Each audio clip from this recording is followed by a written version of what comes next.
الحمد للہ رب العالمین والصلاة والسلام علی رسولہ الامین وعلى آلہ وصحبہ اجمعین الی یوم الدین اما بعد فاعوذ باللہ من الشیطان الرجیم بسم اللہ الرحمن الرحیم وللہ علی الناس حج البیت من استطاع الیہ سبیلا ومن کفر فإن اللہ غنی عن العالمین وقد جاء عن النبی صلی اللہ علیہ وسلم فی التلبیہ لبیک اللہم لبیک لبیک لا شریک لک لبیک ان الحمد والنعمت لک والملک لا شریک لک۔ محترم ناظرین کرام، قابل احترام بزرگوں، نوجوان بھائیوں، عفت ماں اور بہنوں، السلام علیکم ورحمۃ اللہ وبرکاتہ۔ حج اور قربانی کے اس مخصوص پروگرام میں آپ سب کا خیر مقدم ہے۔ حج کرنا اللہ رب العزت کی طرف سے ایسی توفیق ہے کہ جب جس بندے کو ملے اسے اللہ رب العزت شکر ادا کرنا چاہیے۔ خوش قسمت ہیں وہ لوگ جن کو حج کی سعادت مل چکی ہے، اور خوش قسمت ہیں وہ لوگ جو حج کرنے کے لیے تیار ہیں اور حج کرنے کے لیے وہ اپنے رب کے بارگاہ میں حاضر ہو رہے ہیں۔ ہماری دعا ہے کہ اللہ تعالیٰ دنیا کے تمام مسلمانوں کو حج کی سعادت عطا فرمائے، آمین۔ یہ جو حج کے بارے میں ہم گفتگو محترم ناظرین کرام آپ سے کر رہے ہیں، اور پچھلے کئی ایپیسوڈز میں تفصیلات ہم آپ کے سامنے بیان کر چکے ہیں کہ حج کیا ہے، حج کی شرائط کیا ہے، حج کے ارکان کیا ہیں، حج کے واجبات کیا ہیں، اور حج کیسے ہوتا ہے، یہ ساری تفصیلات ہم آپ کے سامنے بیان کر چکے ہیں۔ آج ہم جس خاص نقطے پر گفتگو کرنا چاہتے ہیں وہ حج کا مقصد اور حج کا جو ماحصل ہے، اس کا جو آؤٹ پٹ، اس پر ہم گفتگو کرنا چاہتے ہیں۔ ہر چیز کا ایک مقصد ہے، دین و شریعت میں جو چیز بھی فرض کی گئی ہے اس کا ایک مقصد ہے۔ نماز ہم پڑھتے ہیں تو نماز کا یہ مقصد ہے کہ ہم اللہ تعالیٰ کا ذکر اور اس کی یاد دہانی ہمارے دل و دماغ میں رچ بس جائے۔ اقیم الصلاۃ لذکری، نماز قائم کرو میری یاد کے لیے۔ ہم روزہ رکھتے ہیں، روزہ کا ایک مقصد ہے، روزہ کا مقصد یہ ہے کہ ہمارے اندر اللہ تعالیٰ کا تقوی پیدا ہو سکے۔ یا ایھا الذین آمنوا کتب علیکم الصیام کما کتب علی الذین من قبلکم لعلکم تتقون، اے لوگو جو ایمان لائے ہو، روزہ تمہارے اوپر فرض کیا گیا جیسے کہ تم سے پہلے کے لوگوں پر فرض کیا گیا تھا، تاکہ تمہارے اندر اللہ کا تقوی پیدا ہو سکے۔ اسی طریقے سے زکوٰۃ کا ایک مقصد ہے، مقصد یہ ہے ہمارا مال پاک ہو اور غربا، مساکین، لاچار، مجبور اور مستحقین ان کو کھانے پینے کی چیزیں مل سکیں یا ان تک دولت پہنچ سکے، لکی یکون دولۃ بین الاغنیاء منکم، تاکہ یہ مال صرف تمہارے مالداروں میں کانسنٹریٹ ہو کر کے نہ رہ جائے، تؤخذ من اغنیائہم وترد علی فقرائہم، یہ مسلمانوں کے مالدار سے لیا جائے گا اور ان کے غریبوں میں تقسیم کیا جائے گا، تاکہ امیر سے امیر تک نہ ہو جائے اور غریب کو چھوڑ نہ دیا جائے کہ وہ اس زمین پر ریڑیاں رگڑتا رہے اور پریشانی میں مبتلا رہے۔ محترم ناظرین کرام، حج کا بھی مقصد ہے۔ حج کا مقصد اللہ تعالیٰ کی کبریائی، اس کی تکبیر، اس کی تحلیل، اس کی عظمت، اس کی بلندی، اس کی عظمت، اس کی بزرگی کو بیان کرنے کے لیے فرض کیا گیا ہے۔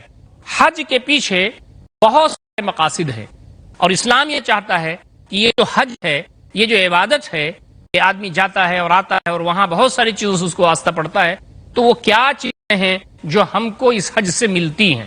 محترم ناظرین کرام، ہم چند چیزیں آپ کے سامنے اس وقت بیان کریں گے کہ آدمی زیادہ توجہ ان چیزوں پر رکھنا چاہے اسے، اس لیے کہ اگر فرائض کے جو اہداف ہیں اور اس کے مقاصد ہیں وہ اگر پورے نہیں ہوتے تو پھر رسم ادا رہ جاتی ہے، روح بلالی نہیں حاصل ہوتی۔ محترم ناظرین کرام، پہلی بات جو ہمیں اپنے سامنے رکھنا چاہیے حج کے سلسلے میں وہ یہ کہ حج ایک ایسا مدرسہ ہے جو ایمان کو بڑھانے والا اور اس کو تازہ کرنے والا ہے۔ مدرسہ ایمانیہ عظیمہ، عظیم ایمانی مدرسہ ہے۔ آدمی گھر سے نکلتا ہے تو سارے دروس اس کو ملتے ہیں دین کے، ایمان کے، اسلام کے۔ اس میں مومن اللہ رب العزت کا تقرب، اللہ رب العزت کی یاد، اللہ رب العزت کے سامنے تضرع، اس کے سامنے گرانا، اس کے قصے بیان کرنا، یہ سارا ہی ماحول پورے سفر حج میں رہتا ہے، تو بندے کو ایک ایسا ماحول میسر ہوتا ہے کہ اس میں سیکھنے اور سمجھنے اور اللہ تعالیٰ کی طرف یکسو ہونے کا موقع ملتا ہے۔ مدرسے میں آدمی جاتا ہے تو وہاں پڑھنے کا ماحول ہوتا ہے، وہاں پڑھتا ہے وہ۔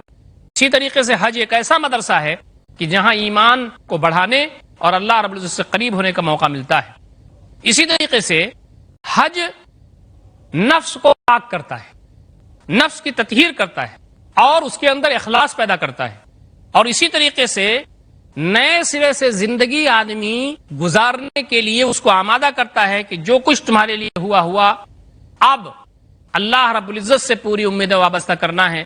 اب زندگی ہم کو اللہ تعالی کی مرضی کے مطابق گزارنی ہے جو بھی بچی ہوئی ہے, اور اللہ رب العزت یقین پختہ ہوتا ہے. اللہ تعالیٰ سے امیدیں جو باندھتا ہے وہ مضبوط ہوتی ہے اس کی امید, اور بندہ اللہ رب العزت سے قریب تر ہوتا ہے. اسی طریقے سے حج ایمان کو تقویت دیتا ہے, اور اللہ تعالیٰ کے ساتھ جو بندے کا عہد ہے, اللہ تعالیٰ کے ساتھ جو بندے کا وعدہ ہے, اس کو یاد دلاتا ہے. حج کے ساتھ ساتھ بندے کو توبہ کرنے کے لیے آمادہ کرتا ہے. بندے کو حج آمادہ کرتا ہے کہ وہ جلد توبہ کر لے, اور جو کچھ غلطیاں ہو گئی اس پر نادم ہو, آئندہ کوئی غلطی نہیں ہوگی اس کے لیے وہ عزم کرتا ہے. اور سچی توبہ اللہ تعالیٰ کو پسند ہے, تو بندے کو سچی توبہ کرنی چاہیے. اللہ تعالیٰ سے عہد بندے کا کیا ہے؟ بندے سے عہد اللہ تعالیٰ کا یہ ہے کہ تو بربکم قالوا بھلا. اللہ تعالیٰ نے بہت پہلے عہد لیا تھا کہ کیا میں تمہارا رب نہیں ہوں؟ تو بندوں نے کہا تھا, ایک زبان ہو کر کے سب کو حاضر کیا تھا اللہ تعالیٰ نے, اور بندوں نے کہا تھا کہ کیوں نہیں, آپ ہمارے رب. تو اللہ تعالیٰ ہمارا رب ہونے کا مطلب یہ ہے کہ اللہ تعالیٰ کی ربوبیت کو تسلیم کرنے کے ساتھ ساتھ اس کے جو تقاضے ہیں اس کو پورا کیا ہے. یہ پیشانی اللہ تعالیٰ کے سامنے جھکے, اللہ تعالیٰ کی بات مانی جائے, اس کے امورات ہیں جن کو اس نے کہا ہے کرنے کے لیے اس کو کیا جائے, جو اللہ تعالیٰ کی منہیات ہیں اسے رکا جائے, اللہ تعالیٰ کی ناراضگی سے بچا جائے, اور رضائے الہی کے حصول کے لیے کام کیا جائے. اسی طریقے سے یہ حج بندگی کے اظہار کا ذریعہ ہے.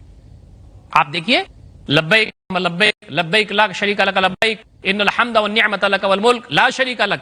حاضر ہیں میرے رب, ہم حاضر ہیں, ہم حاضر ہیں میرے رب, ہم حاضر ہیں, تیرا کوئی شریک اور ساجی نہیں ہے, ساری نعمتیں سب تیری ہیں میرے مالک, تیری دی ہوئی ہیں, اور ساری بادشاہت تیری ہے, لا شریک لک, تیرا کوئی شریک نہیں ہے.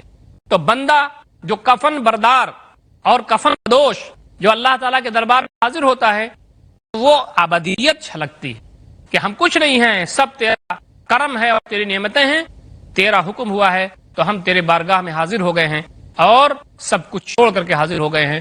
جو کچھ بھی ہمارے پیروں میں رکاوٹ ہو سکتی تھی وہ ساری چیزیں چھوڑ کر کے میرے آ گئے ہیں, ہم دیوانہ وار آ گئے ہیں. اب ہمیں کسی چیز کی پرواہ نہیں ہے, پرواہ ہے تو صرف اس چیز کی ہمارے گناہوں کو معاف دے اور ہم سے خوش ہو جائے. اسی طریقے سے ایمانی جو بھائی چارگی ہے یہ بھی دل میں بٹھاتا ہے حج. ایک مومن دوسرے مومن کا بھائی ہے, تو آپ دیکھیں کہ وہ کالا اور گورا اور امیر اور غریب اور اس عرب کا اور عجم کا اور اس خطے کا رہنے والا اور اس خطے کا رہنے والا, اس کی کوئی بات نہیں ہوتی. وہاں اخوت ایمانی دلوں میں بیٹھتی ہے اور گہرائی سے آدمی اس کو سوچنے میں مجبور ہوتا ہے. اسی طریقے سے حج سے انسان کی تربیت یہ ہوتی ہے کہ اللہ تعالیٰ کی طرف خشوع و خضوع کے لیے آمادہ ہوتا ہے, اللہ تعالیٰ کی طرف وہ بچتا ہے, اور حج میں اللہ رب العزت کی اس کی فرمانبرداری کے لیے راستہ ہموار ہوتا ہے, اور بندہ اس کے سلسلے میں اپنے رب کی طرف یکسو ہوتا ہے, اور بندے کے اندر عبادت کرنے کا جو جذبہ ہے وہ ابھر کر سامنے آتا ہے, اور وہ اللہ رب العزت کی فرمانبرداری کرنا, اللہ تعالیٰ کے سامنے خشوع خضوع کرنا, اللہ تعالیٰ کے بارگاہ میں تذلل کے لیے بالکل آمادہ ہوتا ہے. ایک ماحول ملتا ہے کہ جس میں عبادت کرنا, تسبیحات پڑھنا, طواف کرنا, اللہ تعالیٰ کی بارگاہ میں رونا اور گڑگڑانا, اس کا ایک ماحول بندے کو وہاں ملتا ہے. اسی طریقے سے حج سے ایک بہت بڑا فائدہ جو ہے وہ یہ ہے کہ امید کی کرن پھوٹتی ہے, اور ایک امید وابستہ ہوتی ہے بندے کو اپنے رب سے. جو نافرمانیاں کر چکا ہے بندہ, جو گناہ کر چکا ہے بندہ, اس کے بعد اس کو یہ مایوسی کی جو کیفیت تھی کہ میں نے بہت سارے گناہ کیے, اب کیا ہوگا, اللہ رب العزت ان کو معاف فرما دیتے ہیں. جو حقوق کی باتیں ہیں, جو معاملات کی باتیں ہیں, بندہ ان کو سیٹل کرے. کسی کا حق اس نے مارا اس کو دے, کسی کے ساتھ زیادتی کی ہے اس کو پورا کرے. اس کے علاوہ جو گناہ بندے کے ہیں, تو فرمایا کہ اگر بندہ یہاں آتا ہے اور شہوت کی باتیں نہیں کرتا اور وہ فسق و فجور کی بات نہیں کرتا ہے, تو پھر وہ ایسے لوٹتا ہے یہاں سے جیسے وہ اپنے ماں کے پیٹ سے پیدا ہوا ہے, اور اس پر کوئی گناہ نہیں ہوتا, کوئی پریشانی نہیں ہوتی. جو حج مبرور کا صلہ ہے جو حج قبول ہوتا ہے اللہ تعالیٰ کی بارگاہ میں، اس کا صلہ یہ ہے کہ اس کا صلہ اللہ رب العزت جنت عطا فرما دیتے ہیں۔ تو ایک امید جگتی ہے، ایک امید بنتی ہے۔ اور مذاہب میں کیا ہے؟ دوسرے مذاہب میں یہ ہے کہ وہاں امید ختم ہو جاتی ہے، وہاں آدمی مایوس ہو جاتا ہے، اب اس کے دروازے بند ہو جاتے ہیں۔ لیکن اللہ رب العزت نے فرمایا کہ ہمارا دروازہ کبھی بند نہیں ہوتا، اور حج ایک ایسا طریقہ ہے، ایک ایسا ذریعہ ہے کہ وہاں اللہ رب العزت کثرت کے ساتھ گناہ معاف کرتے ہیں۔ اور محترم ناظرین کرام، آپ کو معلوم ہے کہ عرفات کے میدان میں اللہ رب العزت جتنا زیادہ لوگوں کو جہنم سے آزادی دیتے ہیں اور لوگوں کو جنت میں داخل کرتے ہیں، اتنا کسی دن اللہ رب العزت نہیں کرتے۔ تو یہ عرفات کے میدان کے بارے میں ایک غیر معمولی چیز ہے۔ تو بندے کی ایک امید بڑھتی ہے، اور پھر ان جگہوں پر جب بندہ جاتا ہے حج کرنے کے لیے تو وہاں پر وہ عزم کرتا ہے اللہ تعالیٰ سے کہ میرے مالک اب جو کچھ ہوا ہوا، اور مجھے اب ان چیزوں کی طرف ریپیٹ نہیں ہونا ہے، اور میں عزم کرتا ہوں کہ یہ غلطیاں میں دوبارہ نہیں کروں گا۔ محترم ناظرین کرام، وقت ہو گیا ہے ایک چھوٹے سے وقت، انشاءاللہ وقفے کے بعد ہم پھر حاضر خدمت ہوں گے، اور حج کے کیا مقاصد اور اس کے فوائد ہیں اس پر گفتگو کا سلسلہ آگے بڑھائیں گے۔ والسلام علیکم ورحمۃ اللہ وبرکاتہ۔ بسم اللہ الرحمن الرحیم۔ محترم ناظرین کرام، وقفے کے بعد ہم پھر حاضر خدمت ہیں، اور حج کے جو فوائد اور مقاصد ہیں اس پر گفتگو کا سلسلہ انشاءاللہ آگے بڑھائیں گے۔ حج کا ایک بڑا فائدہ یہ ہے، یا اس کا بڑا مقصد یہ ہے کہ یہ وحدت کی علامت، اتحاد کی علامت ہے۔ آپ دیکھتے ہیں کہ پورے دنیا سے اللہ تعالیٰ کے بندے اکٹھا ہو کر کے اللہ تعالیٰ کے گھر کی طرف آتے ہیں، اور وہاں پر وہ صرف ایک تکبیر پڑھتے ہیں، لبیک اللہم لبیک لبیک لا شریک لک لبیک ان الحمد والنعمت لک والملک لا شریک لک۔ یہ جو یونیورسل سلوگن ہے، یہ جو آفاقی نعرہ ہے، ہر پورے دنیا کے گوشے گوشے سے انسان پڑھتا ہوا آتا ہے۔ کلمہ ایک ہے، اللہ تعالیٰ ایک ہے، کلمہ ایک ہے، رسول ایک ہے، کتاب ایک ہے، شریعت ایک ہے، سب ایک ہیں۔ تو وہاں یہ پتہ چلتا ہے کہ دین اسلام اصلاً ہے کیا۔ انما المؤمنون اخوہ، مومن آپس میں بھائی بھائی ہیں۔ قال نبی صلی اللہ علیہ وسلم تابعوا بین الحج والعمرہ فانہما ینفیان الفقر والذنوب کما ینفی خبث الحدید۔ ابھی جو میں نے آپ کے سامنے مفہوم پڑھا تھا اس کا یہ متن ہے، احمد اور نسائی کی روایت ہے۔ تقوی کے حصول کا ذریعہ ہے۔ تقوی یہی ہے کہ کوئی دیکھ رہا ہو نہ دیکھ رہا ہو، میں رب دیکھ رہا ہے۔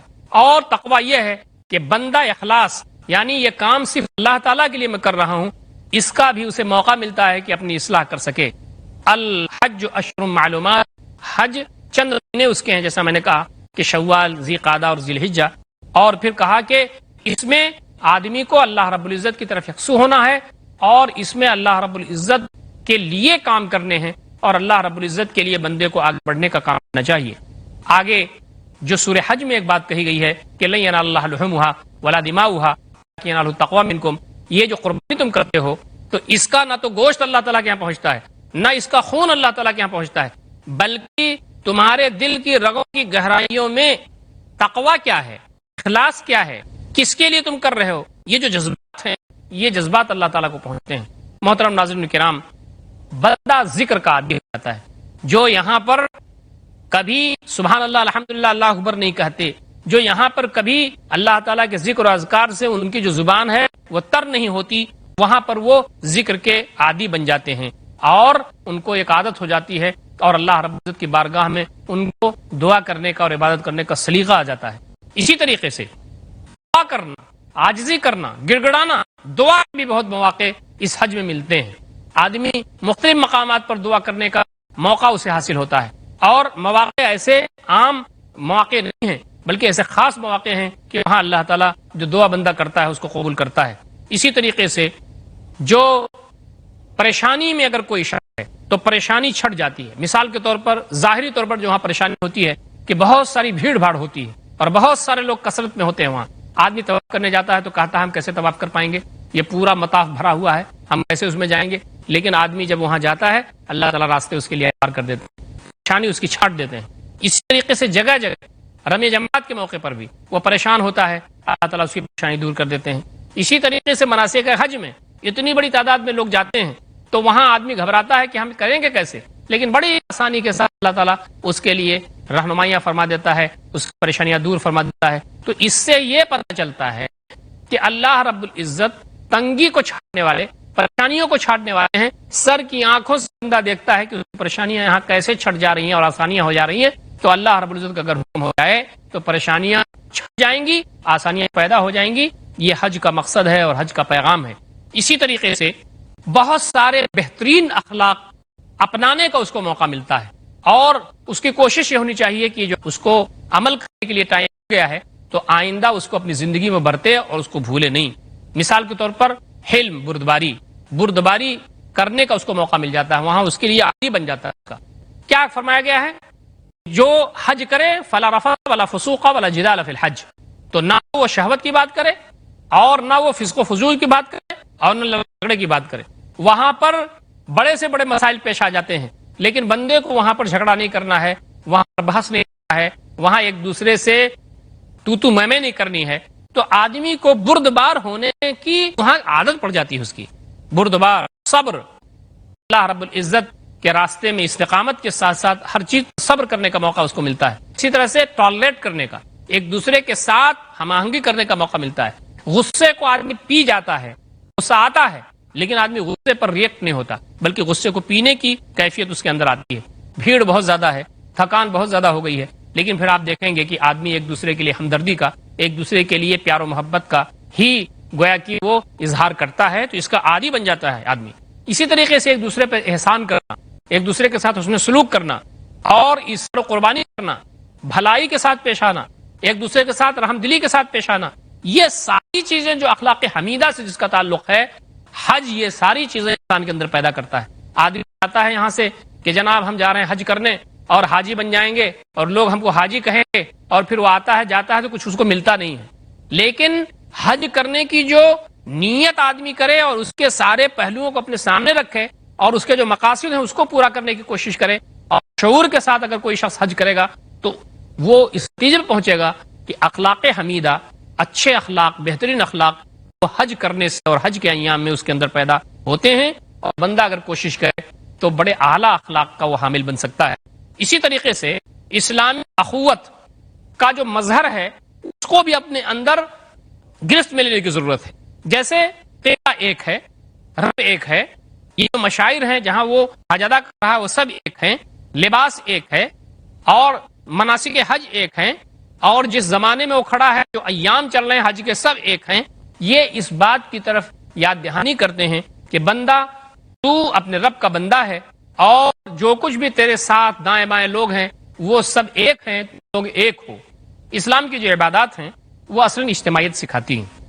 نماز آدمی جماعت کے ساتھ پڑھتا ہے, روزہ ہم آہنگی کے ساتھ سارے لوگ رکھتے ہیں, اور حج بھی اجتماعیت سکھاتا ہے کہ سارے لوگ ایک ساتھ اکٹھا ہیں.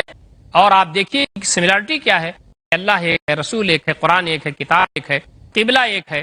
اسی طریقے سے جو حج کے جو نشانیاں ہیں وہاں موجود ہیں وہ سب کی ایک ہیں.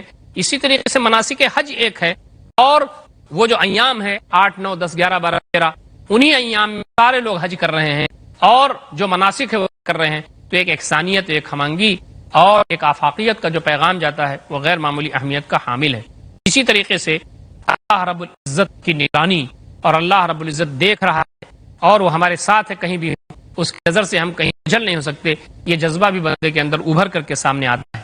ہر چیز کی ادائیگی میں نظم و ڈسپلن ہے, اور ہر چیز کو ایکوریٹ کرنا ہے. مثال کے طور پر طواف آدمی کر رہا ہے تو آپ کو ایک خاص جگہ کھڑا ہونا ہوگا اور ہاتھ اٹھانا ہوگا, اور آپ کو اللہ اکبر کہنا ہوگا, پھر آپ کو ایک خاص سرکل سے گھومنا ہوگا. آپ ایک مرتبہ گھومیں تو طواف نہیں ہوتا, بلکہ اس کو 7 مرتبہ گھومنا ہوگا. آپ دیکھیے کہ یہاں نظم بھی ہے, یہاں ڈسپلن بھی ہے, اور یہاں پر آدمی خاص ہدایات کا پابند ہوتا ہے تو وہ قواعد اور ضوابط کا بھی پابند ہوتا ہے. اسی طریقے سے آپ سعی کرتے ہیں تو سعی آپ کو صفا سے شروع کرنی ہے, پھر مروہ جانا ہے, پھر مروہ سے صفا آنا ہے. ایک ریٹ, ایک سسٹم موجود ہے جس میں آپ کو کرنا ہے, اور ایک مرتبہ نہیں کرنا ہے بلکہ 7 مرتبہ کرنا ہے. اسی طریقے سے رمی جمار 7 بار کرنی ہے آپ کو, اور 7 کنکریاں مارنی ہیں اور برابر مارنی ہیں. وہاں پر آپ کو ایک نظم کے تحت اس کام کو کرنا ہے. دیگر ارکان بھی جو ہیں وہ سب نظم و ڈسپلن یہ سب سکھاتے ہیں. تو آپ دیکھیں گے کہ حج کا ایک پیغام نظم و ڈسپلن بھی ہے, اور آدمی وقت کا پابند ہو, اور آدمی ہدایات کا پابند ہو, اور آدمی جو اس کے قواعد ضوابط اس کا پابند ہو. اس کی تعلیم بھی حج سے ملتی ہے. ایک اور بات جو ابھر کر کے سامنے آتی ہے حج سے وہ یہ کہ اوقات کا صحیح استعمال کرنا اس کی عادت پڑتی ہے. آپ دیکھیے کہ آدمی طواف کر رہا ہے, نماز کا ٹائم ہو گیا ہے تو پہلے سے لوگ موجود رہتے ہیں. اگر آپ وقت سے پہلے وہاں نہیں جائیں گے تو آپ کو نماز اندر نہیں ملے گی, اندر جانے سے روک دیا جائے گا کہ آپ صحن میں پڑھیں, اندر گنجائش نہیں ہے. اگر آپ وقت پر جائیں گے تو آپ کو متا جانے کے لیے بھی راستہ کھلا رہے گا اور آپ اور آگے بڑھ کر کے کعبۃ اللہ سے قریب تر ہو کر کے نماز پڑھ سکیں گے. تو وقت کا صحیح استعمال کرنا, فجر کے وقت آدمی کو کب اٹھنا ہے, پھر دن کے جو اوقات ہیں اس کو کیسے ایکوریٹ گزارنا ہے, کب آنا ہے حرم شریف میں اور کس انداز سے یہاں سے جانا ہے, اس کا جو نظام الاوقات بنتا ہے اس کے مطابق جب بندہ چلتا ہے تو زیادہ سے زیادہ وہاں اللہ تعالیٰ کی بندگی کر سکتا ہے اور اللہ تعالیٰ کے راستے میں قربانیاں دے سکتا ہے. تو وقت کو صحیح استعمال کرنے کی عادت پڑتی ہے, شکر کا جذبہ آدمی کے اندر پیدا ہوتا ہے, آخرت وہاں یاد ہوتی ہے. بہت کم دنیا آدمی کو یاد ہوتی ہے, بس اللہ اور آخرت کا جذبہ وہاں پر ابھرا ہوا رہتا ہے. حشر کے میدان میں جیسا بندہ ہوگا اس کا منظر عرفات کے میدان میں سامنے آتا ہے اور دیکھنے کو ملتا ہے. یہ سارے وہ پہلو ہیں کہ آدمی کو آخرت یاد آتی ہے. کفن پہنے ہوئے ہے اور حشر کا میدان ہے, اس کی پوری یاد دہانی وہاں حج کے میدان میں ہو جاتی ہے. یہ سارے پہلو ہیں جس کو اپنے سامنے ہم کو رکھنا چاہیے, اور جس کو بھی اللہ تعالیٰ نے حج کی توفیق دی ہے ان سارے پہلوؤں کو سامنے رکھتے ہوئے استفادہ کرنا چاہیے. اللہ تعالیٰ ہم تمام کو ان سارے امور پر غور و فکر کرنے اور اس کے مطابق اپنی زندگی کو ثواب کی توفیق عنایت فرمائے. اقول قولی ھذا استغفر اللہ لی ولکم اجمعین واستغفروہ انہ هو الغفور الرحیم وآخر دعوانا ان الحمد للہ رب العالمین والسلام علیکم ورحمۃ اللہ وبرکاتہ.